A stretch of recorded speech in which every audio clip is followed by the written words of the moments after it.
New Thought Media Network.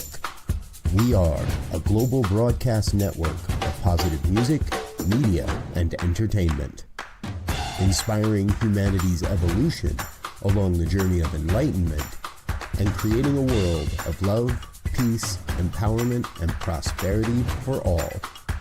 New Thought Media Network. Positively inspiring.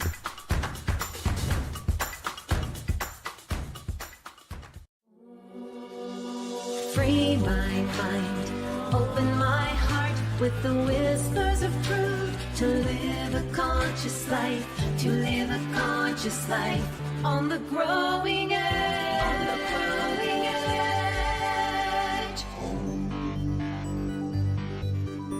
edge. And now, here's Allie. Hello and welcome to Growing Edge Live. I'm Allie Benjamin, and it is my great joy to be here as I am each week, or just about.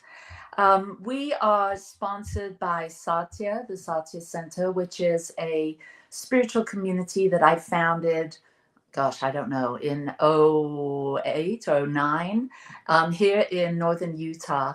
And we are produced by New Thought Media Network. So thank you very much to our producers for helping us create a whole nother year's worth of incredible shows, podcasts, conversations. And that's what we do here every week. We have a deep dive conversation with a soul-centered individual that channels their time, their talent, their energy, their resources, their love, their joy into doing good work in the world. And today is not an exception from that, but it is a little bit different because today, as those of you that are watching versus listening to this, you can see my co-creator, my co-collaborator, Diana Soroka. Her and I are creating a beautiful project. It's a big project. And it's starting out with a book.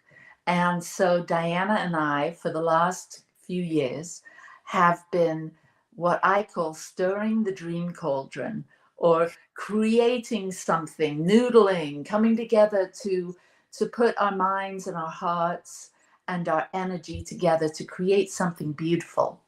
We both have a passion for working with women. And this project is just that. It is called Her Wings Appeared. And like I said, it's starting with a book. And Diana is the writer. She's the one that is really pulling all the strings and doing a lot of the work behind the scenes in bringing this project out into reality, out into view. And I am part of the project, obviously. I'm more of the one that had an idea, a creative idea years ago, decades ago, about goddesses, women, being support for one another and creating art that supported women, their growth, their spiritual awakening, and their healing. And so, Diana, do you want to share a little bit about Her Wings Appeared, the project, before we dive into this conversation that we're going to have today? Sure. I am blessed and grateful to be part of this. And it, like Allie said, we met and we knew that we were going to do some sort of project together, but we weren't quite sure what would work for both of us. And I loved her drawings and her paintings, Her Wings Appeared goddesses. And early one morning, I just got an inspiration that this is what we should do. We should work together to create a book, and that it would be full of stories of women who had moments or experiences when their wings appeared. And that was when they healed something, when they felt confident and liberated and something broke open in them to let life in. And that was when, those moments when wings appeared. And I mentioned it to Allie, and she welcomed it in. She welcomed it, and so together we have it's been a labor of love for sure. It definitely has. And we talked about this episode, and we talked about sharing a little bit more about what these wings mean, because I think it can be confusing. I know for me as a painter artist I've done several shows with my art, with my women, aka goddesses, which isn't, that title or that name, goddess, doesn't really describe exactly what I'm painting, because it sounds like it could have something to do with the past, with mythology, with religion or paganism, but it's not, but it might be. So it's a very sort of a creative idea. The goddess really represents whatever you want that to represent. For me, it represents me as a woman, who I am in the world, how I want to be, how I want to show up, and the energy I want to bring.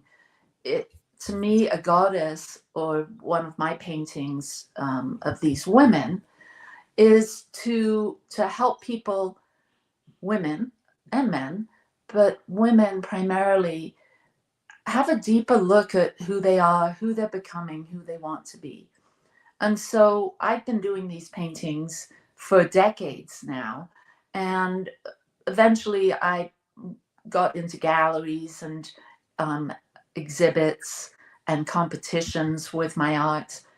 But these women, these figures, they didn't have wings. They were just sort of the stereotypical goddess form, meaning a woman that had a spiral at her center, representing her creative capacity, her ability to bring forth life, and the female form.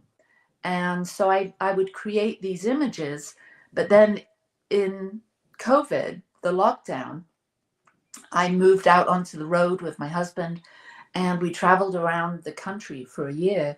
And that's when I started really painting these goddesses with a greater meaning. Their wings appeared, and I started painting wings on them. And these wings represented something. And that's what Diana and I decided to dive into a little bit. What does that mean? Because I don't think my version of what wings are might be everyone's version, but I think my version is also expanding, evolving, and growing. And I'd like to get a bit more into that, because I think that this particular moment in history, in time, it's time for us women to mend any bridges that have been broken, to connect, to join together, and to grow and start to be a louder voice for peace, for healing, for love. And so the wings are representational of that for me and for many of my clients.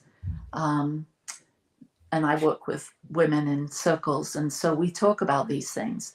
We talk about what gives us strength, what have we healed, what and who do we need to become in order to realize the dreams that we have in our hearts.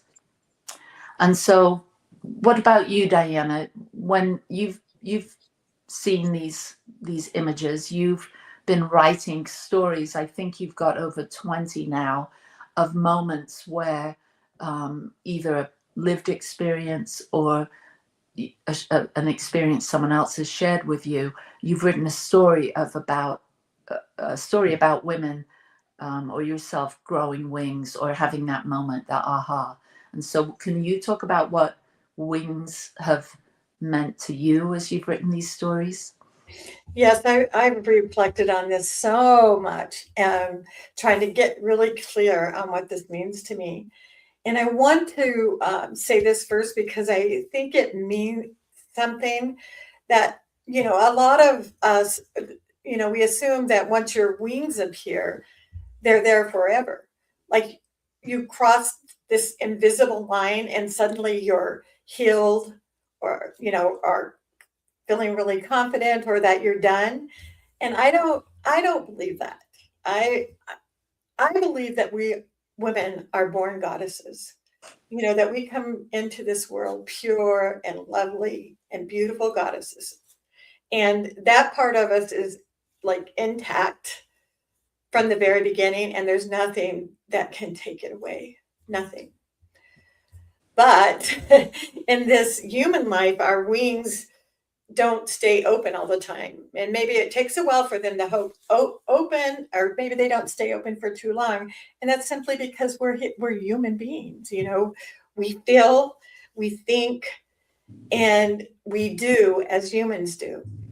And that is all kinds of ways that shows up. That is demonstrated. Um, for me, my wings appear in moments and sometimes over long stretches of time, sometimes just briefly. And they appear when I stop trying to prove myself, Mm. when I stop performing, when I stop abandoning myself to meet expectations that were never mine. Fear and shame are my big thing. Fear and shame are usually what fold my wings up.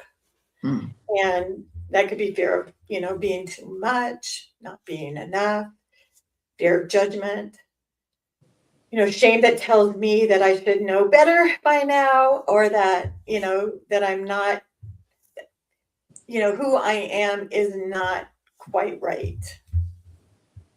And of course, there were seasons in my life when my wings stayed folded for a long time. And in that time I was surviving, was fearful, sometimes doing just doing what I had to do and thinking possibly that what I was doing was right, but I was acting out of fear. Mm. That I was carrying fear, holding shame in places that, maybe I didn't quite understand or have the language for. So, and then, as time has gone by, I've had seasons where they unfurled beautifully and more often. And that was when I lived closer to the truth of who I am, when I chose authenticity, honesty, over approval from others. And when I just trusted myself, a little more than all of the societal noises that I was hearing. Mm. That's beautiful. Yeah, I think we are so influenced by the world around us. We are so influenced, especially by our family or our close loved ones. And it seems like many of us play out roles. Yeah. For us, we're both mothers. And so there is a deep connection to that role. And it evolves over time. I'm a different mother today at 63 than I was when I first had my first child at 22. And so I, have evolved. We all do as women. And I think these stories that we're pulling together to create this book of stories of women, some mothers, some not, because there's, shared stories with the roles we play as mother, as partner, as sibling, as all of these things. We have a lot of shared stories and a lot of shared wounds, a lot of shared success, and it's multi-generational. you know, the mother I was at 22 versus the mother I am today at 63 has evolved. And I would love to share stories with that younger self, those mothers, those women that are just becoming mothers, Yes. and all the stories that I could share, some heartbreaking, some, just helpful little things that I realized over time in my 30s and 40s and so on, that supported me where I was at that particular time, like becoming an empty nester. Yeah. And, growing wings to accommodate an empty nest, for instance. Mm-hmm. And so I love the idea of women sharing stories as a way. I think about long ago, our ancestors, before life got to be as complex as it is now, but the early times, maybe when we didn't live in brick and mortar houses, but we gathered around fires, in living on the land. And maybe in the evenings, we would gather around fires and tell stories. And I love that idea of this book being like that, a moment to maybe you do go sit next to a fire and you put a blanket around you and you take up this book and you read stories from women young and old, women that have been through loss and change, transitions, women who are just at the beginning of their lives, their journeys into, midlife.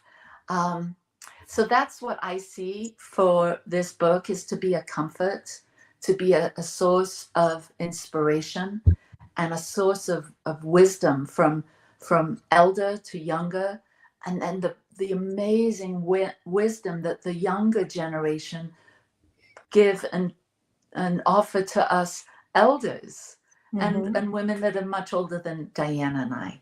And so that just feels so uplifting, the thought of inviting women from all walks of life, from all ages, to come share their stories with us. And we talked about this being a bigger project than simply a book. And that will be disclosed or revealed or created over time. But we have several books here. We have maybe retreats, gatherings, get-togethers where we can actually sit around a fire and share stories. So as I share all that, Diana, what do you see as far as women sharing stories with one another, multi-generational, and this idea of sitting around the fire together? Well, it feels very comforting, and I think that what you're saying is true. Women coming together has always felt right to me, because we are strong, and we're the ones who hold and express the love in words often, and we share our wisdoms, we share our life learnings, which sometimes they're hard to hear, sometimes at the moment they don't turn out the way that we hoped for, but we're the ones who see the lesson. We see the lesson, we learn from our mistakes, and we make them for sure. We're not perfect, we make the mistakes, but we learn from them. And when we share with others, the connection is felt in the heart, it's in the soul. It's a remembering, it's a continued remembering of who we are, and it's kind of, I love that you brought that up, because when I think about the wings and everything, one really important part is, the unfolding isn't always that the inner process, that the our own self-awareness, our own self-reflection and growth. some of my deepest, like, wings appearing moments didn't happen through my own insight or own healing work. They happened through compassion, compassion with other, shared compassion. And through humanity, as you know, I recently wrote a story that'll be in the book,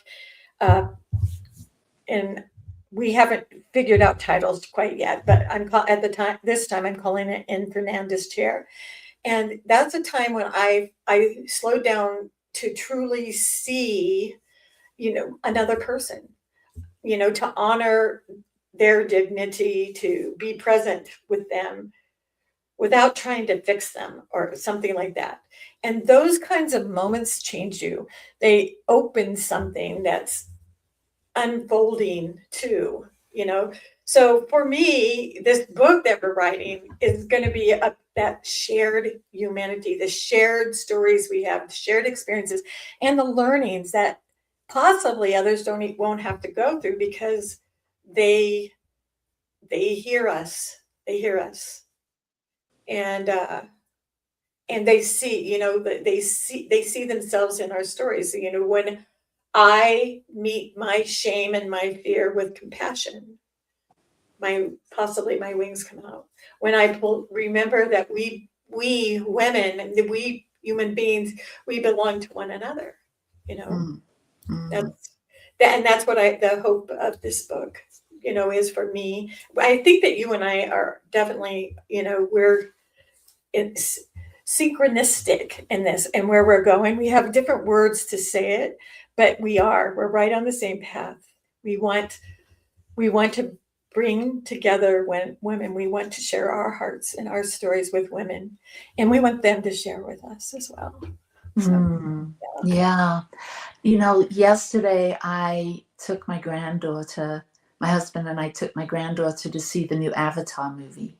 Oh. And there's such a beautiful, there's so much to this whole Avatar trilogy that's been out there. And I was also reminded how violent that movie is. So FYI, it's a pretty violent movie, but there's some really soft parts and some very meaningful, deep metaphysical lines or stories or spaces within the movie. And this idea that we can plug in and connect because we see each other, that we're all one, we're a unified consciousness. And I'm not speaking just to women, I'm talking all sentient beings. We're all connected. And so when one of us has the insight or the courage to share a story, to share something we learned, some challenge or some great accomplishment that we've experienced, we've had the lived experience of it. Like you said, maybe someone else that's reading it doesn't have to have that same, difficulty in that. The reading of the story will bring an awareness, self-awareness, and maybe give them some insight into the choices they're making as they move through the world. Yes. And so as we share this book, as we offer this opportunity to connect and to remember and to realize that we're not in this alone, that many of us in our lives might feel alone. Some people are more introverted than others. And so it's easier for some to be social and to be in community. And then for others of us, it's not so easy. We prefer time by ourselves. So a book like this or a project like this gives us an opportunity to feel connected through the written word and the art. That's one of my contributions to this body of work is my art. And I have just so enjoyed creating pieces, and we are connected, and we are, in this collaboration. There is a great synchronicity or synchronistic flow to what we're doing. And my art, your words, you share a story with me, and I'm inspired to write. I've been writing as well, but I've been inspired to paint something. And I'd show you my newest one, but it's only a sketch at the moment, but it's of an elder woman. And she is fully embracing her age, her wrinkles, her wisdom, and it's shown in this painting. She's older. She's got long gray hair, kind of like this, but a lot thicker. And she's inspired by the solitude that she finds herself in the autumn months and the winter months. And so the painting has a lot of symbolism, and it has a lot of wisdom in this woman's energy, because she's been through a lot. That she carries stories, and that she's there to be with you, whatever you're going through. So I know that I've been sharing my art with you as we've been going, and you've probably seen that I'm picking up on some of the themes that you're sharing in the stories. How do you see the mix of art and story working together within our project, Her Wings Appeared? Well, your art is what inspired the book in the first place. So the art is, it touches me at a deep level, for sure. And so I think you're right. We're very synchronistic. You're working off my words, I'm working off your art. And I think it's going to be just very impactful book that empowers women to be who they are at the deepest level. And sometimes we don't know who that is. So it's a process of learning how to peel back the layers, and that we've been socially formed and sculpted, and find out who we are, and then be that person we were born to be. I think that all of this is just going to work together and be absolutely beautiful, and I can't wait. Everything's just flowing, like we've talked about before. When things just come out and they come together, they flow, you work well with one another, you respect each other, you see yourself in the other. It's just a beautiful, beautiful,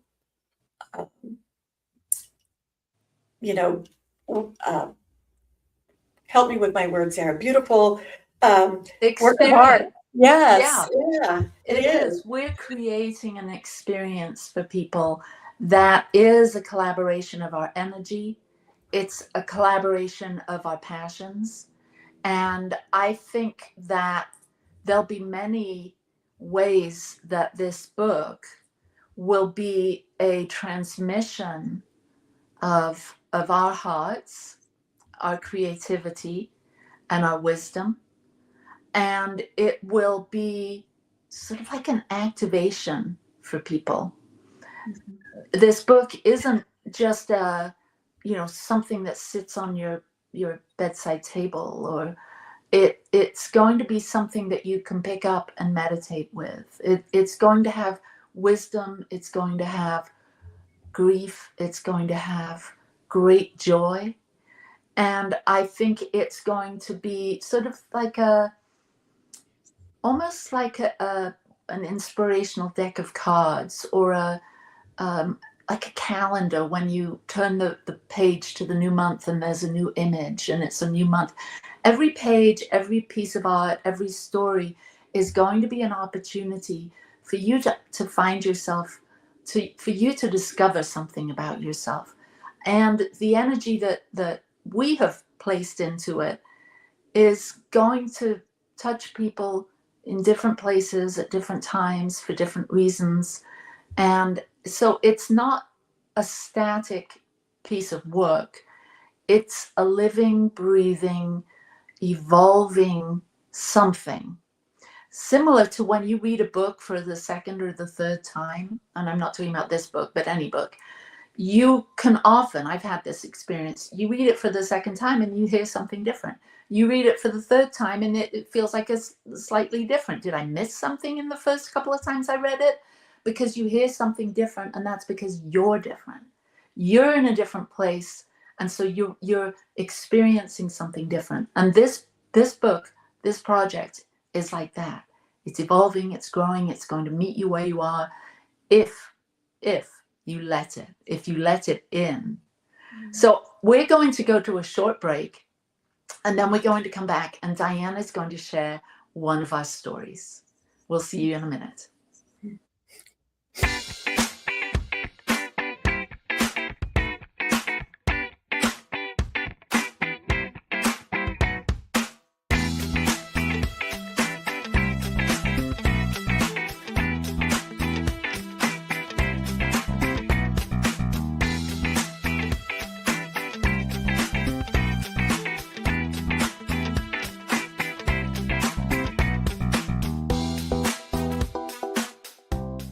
Please help us say thank you to our organizational sponsors, including the Hefferland Foundation, Affiliated New Thought Network, International New Thought Alliance, Science of Mind Archives and Library Foundation, Center for Spiritual Living Denver, Center for Spiritual Living Midtown, New Thought Philadelphia, Planned Happiness Institute, Summit Center for Spiritual Living, One Heart Retreats, Center for Spiritual Living on the Lake, Unity Kitchener, Unity Spiritual Center Ottawa, Om Center for Spiritual Living, Satya Center, Begin Within Ministries, Center for Spiritual Living North Jersey, Unity of Savannah, and the Center for Spiritual Living Seattle,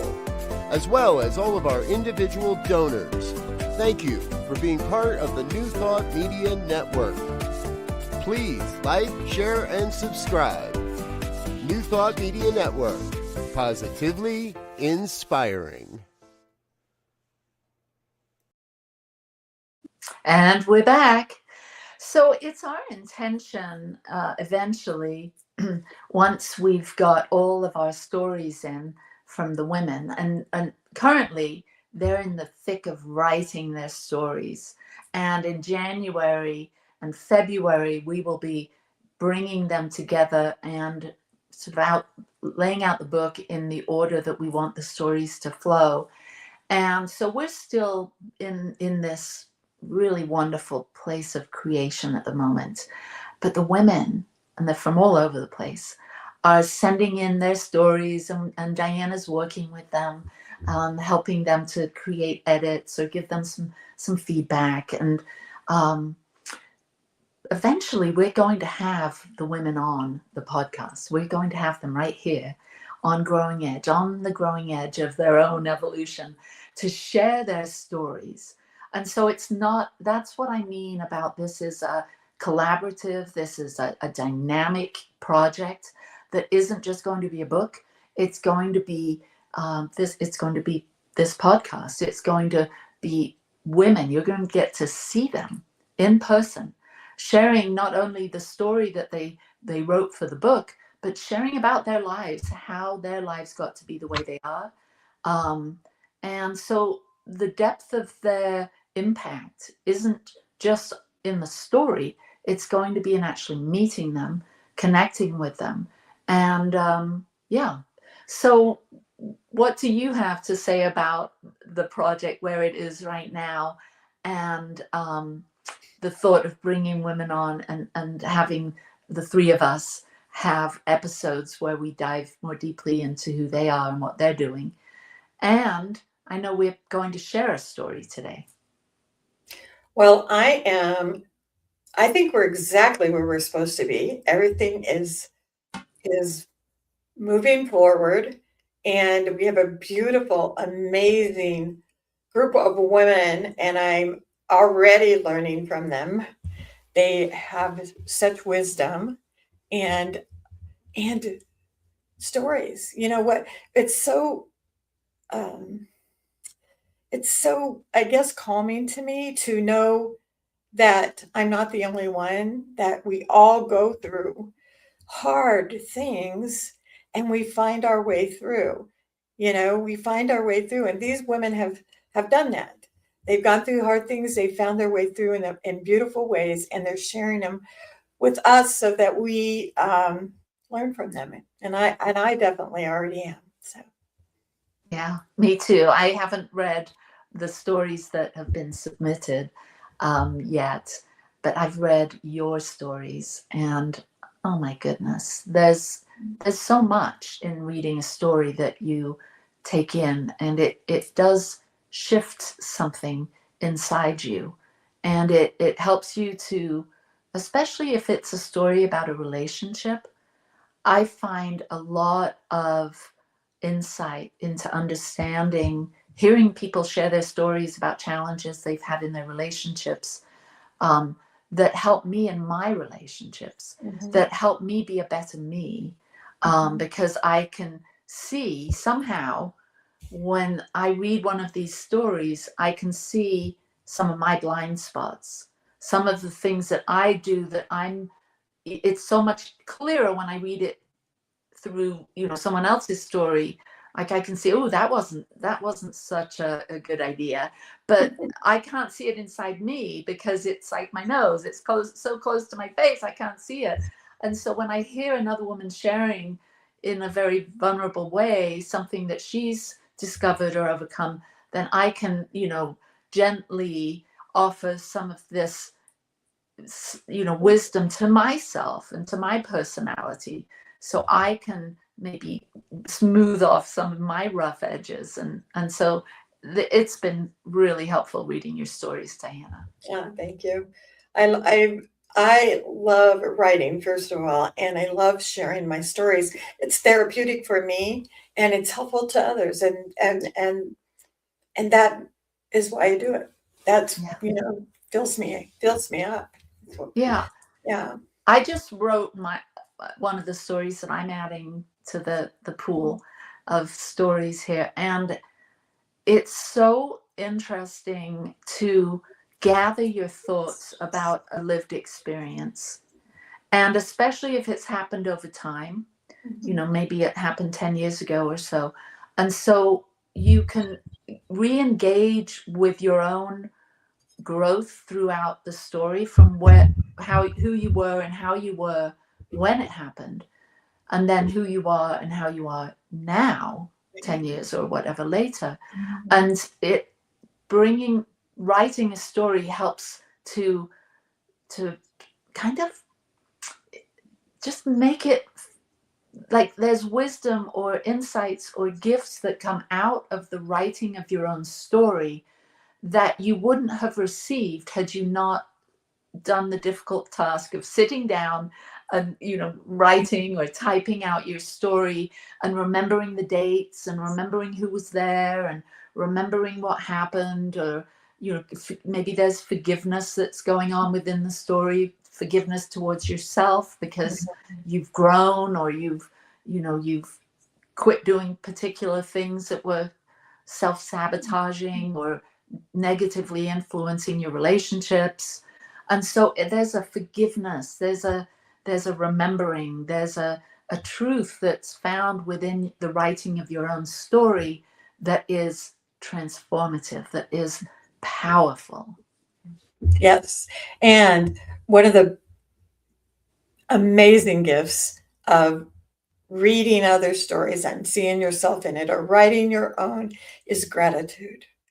I mean, there's always gratitude.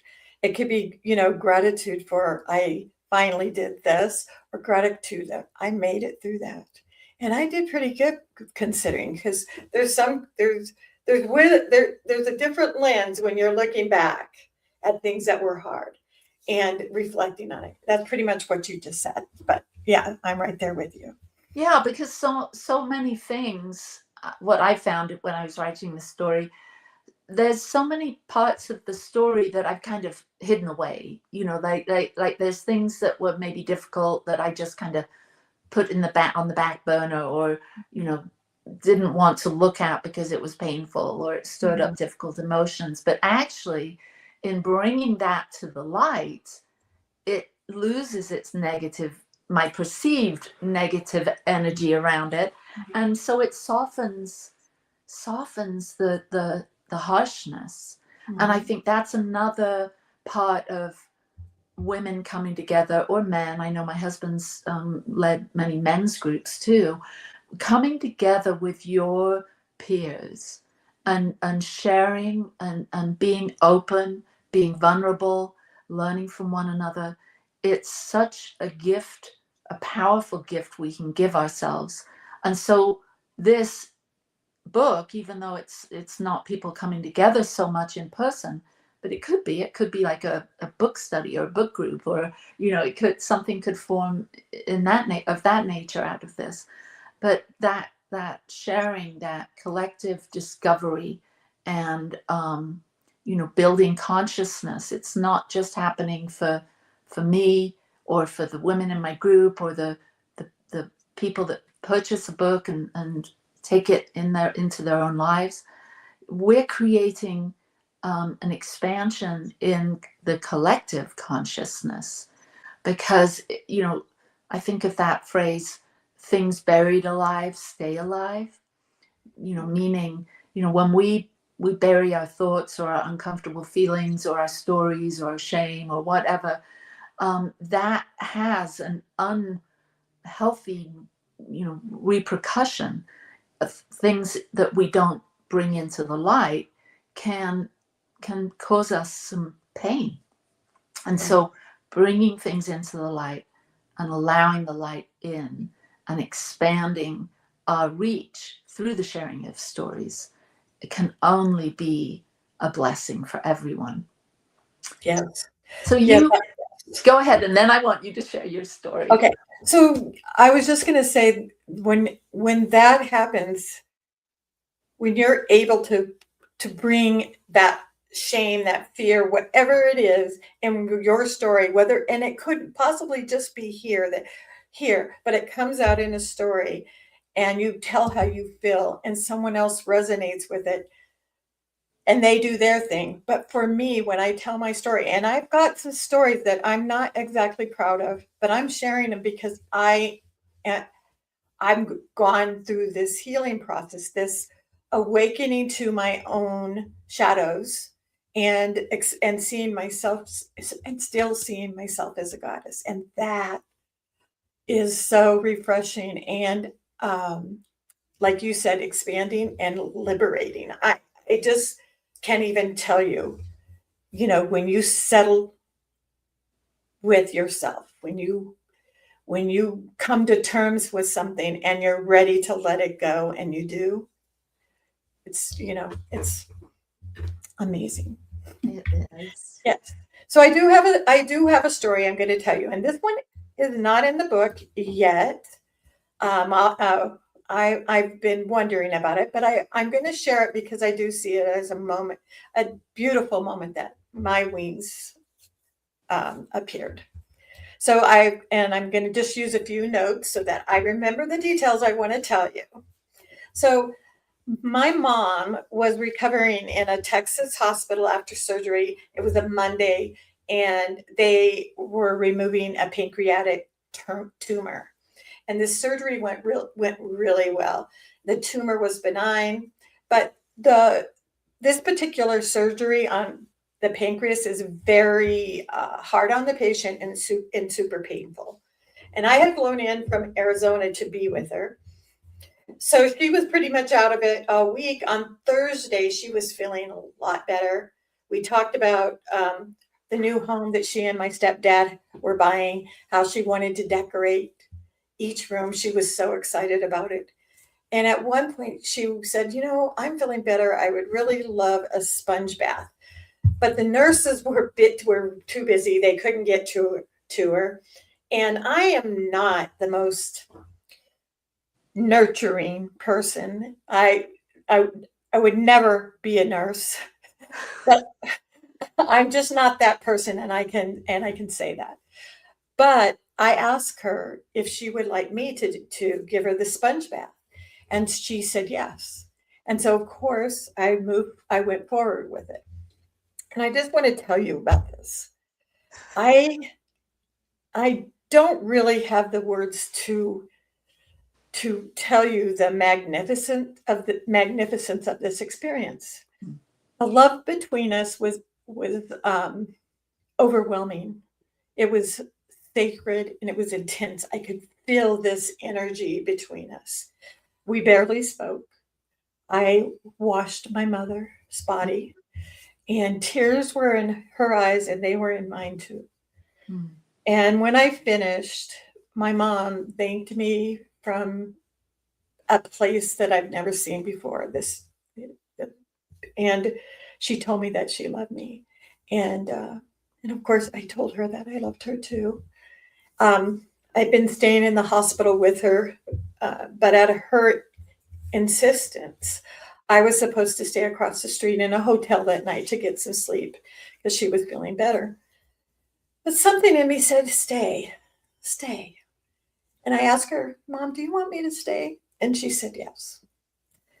And we talked some more. We watched Wheel of Fortune, and she fell asleep.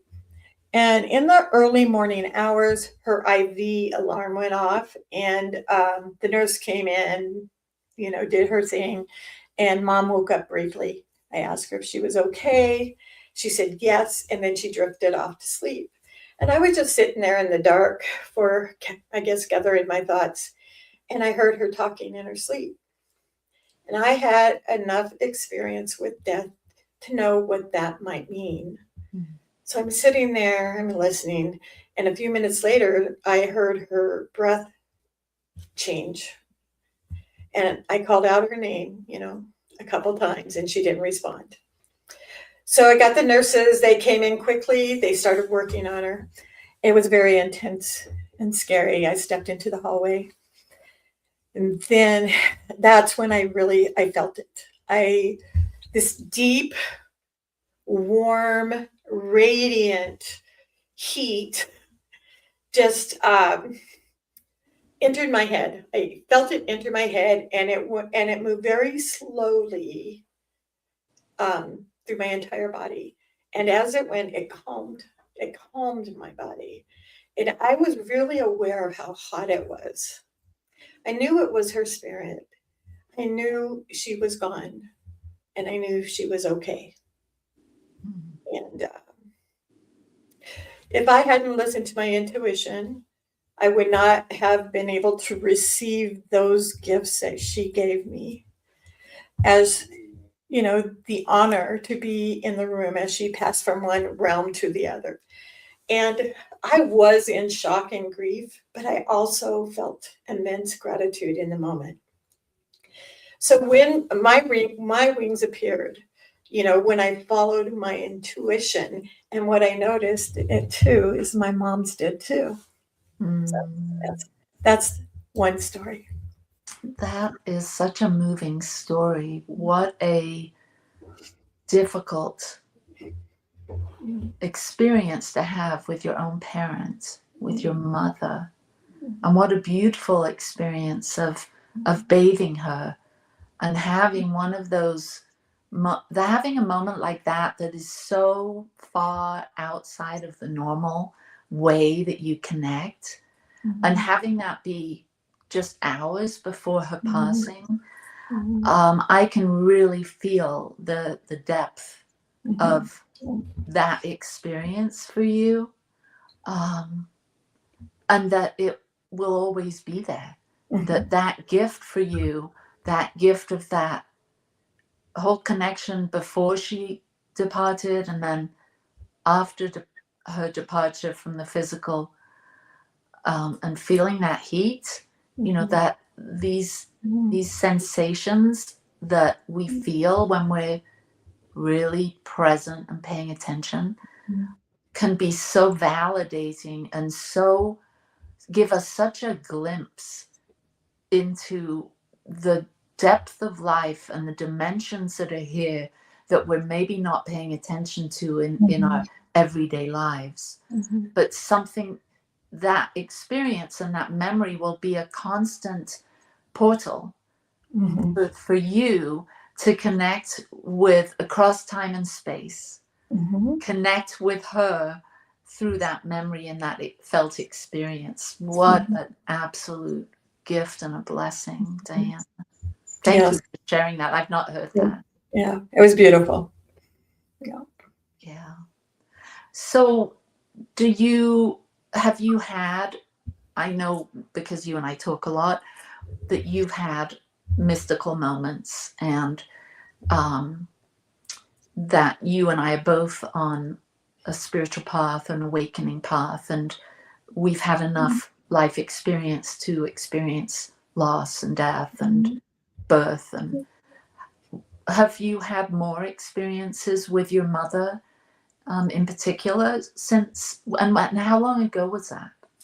It was in 2011. Okay. And I feel it, like I can feel it and remember every piece of it, just every bit of it. Still, it's one of those that will stick with you. And every time I do, I mean, it's sad. It gets to me. I can feel it in my body right now.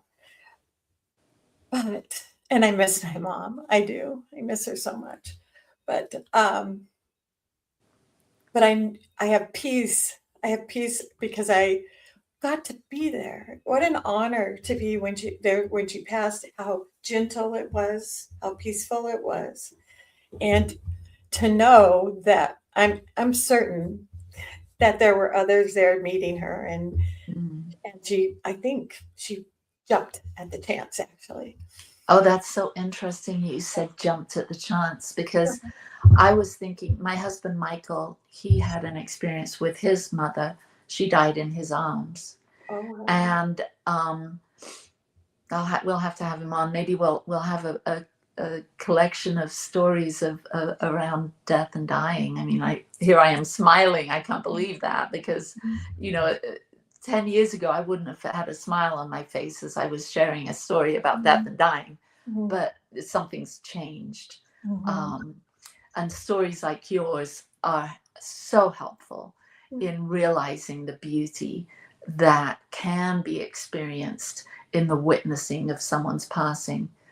But getting back to Michael and his mother, Carolyn, he actually felt her jump, like that her body like lunged forward during that time of exhalation of her final breath. And she too, I remember being with her just before, and I asked her, we were listening to some music that designed particularly for someone on their deathbed. And I think it's called Sacred Passages. Anyway, we were listening to this music, and it's all teachers like Ram Dass and Thich Nhat Hanh and other people that are having wisdom for people on their deathbed. And I asked Carolyn, this was maybe a week or two before she passed, if she was able to meet with anyone on the other side, and if she had any, and she said yes. And so we'd never had a conversation like this before, so this wasn't something we were usually talking about. But she said, yes, I've met a big white bear. And I thought that's so interesting, because she wasn't really like someone that was into animals or fairy tales or anything like that. And so to hear her talk of this big bear, and I said, well, what's this bear been telling you? She said, not much. He's just really nice. And I thought, okay, there's so much when we're willing to lean in and to, embrace an experience that is as devastating as seeing a loved one, in illness or coming to the end of their life. It can be so painful. And I was someone that would like not go there. I remember I couldn't even be with my cat that was ailing because it hurt. But my husband, Michael, he was a hospice chaplain for a period of time. And so he's way more able. And he invited me to come and sit with our cat Whisker and just created a safe place for me to not, I'm so empathic that I pick up or I perceive the other's pain. And so I couldn't be with Whisker because he was in pain. But once Michael invited me into that space, creating it more as a sacred container, I then could show up without the fear or of Whisker's pain. And, I'm sure this, is similar to people that can or have developed a capacity to be with their loved one when they're near the end. And stories like yours help us to consider, okay, maybe there's something here that I need to experience. It's not just for me. Maybe I can overcome my hesitation and lean in here because I want to give my loved one more comfort, more opportunity to have a shared experience. So we're at the end here, and I'd love you to have any final comments about your experience with your mom or things I've just said or our project. Well, I'll share this little tidbit. A couple days later, maybe it was a week, but I received a card in the mail. I was still in Texas helping out there. And the card was from a friend of mine, an older woman who was a psychic, but she was a quiet psychic. She didn't tell people, unless you knew her well. And she sent this card and it said, your mother visited me and she told me the day, and it was the night that she passed. And she said to tell me that everything has gone exactly like we planned it. And that was comforting to me. Very comforting. Yeah. Yeah, it seems like a lot of us seek out a psychic in times of loss like this because we do all feel this loss and want to connect with our loved one because we're so accustomed to being here on the material plane with them. And so we want to know where they are and how they are. And so to get that, everything. Right. And I didn't seek it out. It just happened. So that was she didn't even know anything. Wow. She hadn't heard anything, but she sent that. So that was really, it was comforting and calming, and it reminded me of some things my mother and I had talked about. So beautiful. Yeah. Well, I hope this session, this conversation here at the Growing Edge has touched your heart and expanded your wings. And Diana and I are here to hear your stories. If you have a story, you can send them to us. Where would you like people to connect with you? Well, my email address is info at wildhearts.com. And that's with 2 Ds. Wild has 2 Ds. So info at wild, WILDDHEARTS. Oh, thank you very much. There you go. There, it's on the screen. Yeah. Well, thank you, Diana. I love you and I love your stories. I love your heart. I love everything about our project. And to you and to New Thought Media Network and to the Satya Center, thank you so much. And we'll see you again next week. Bye-bye.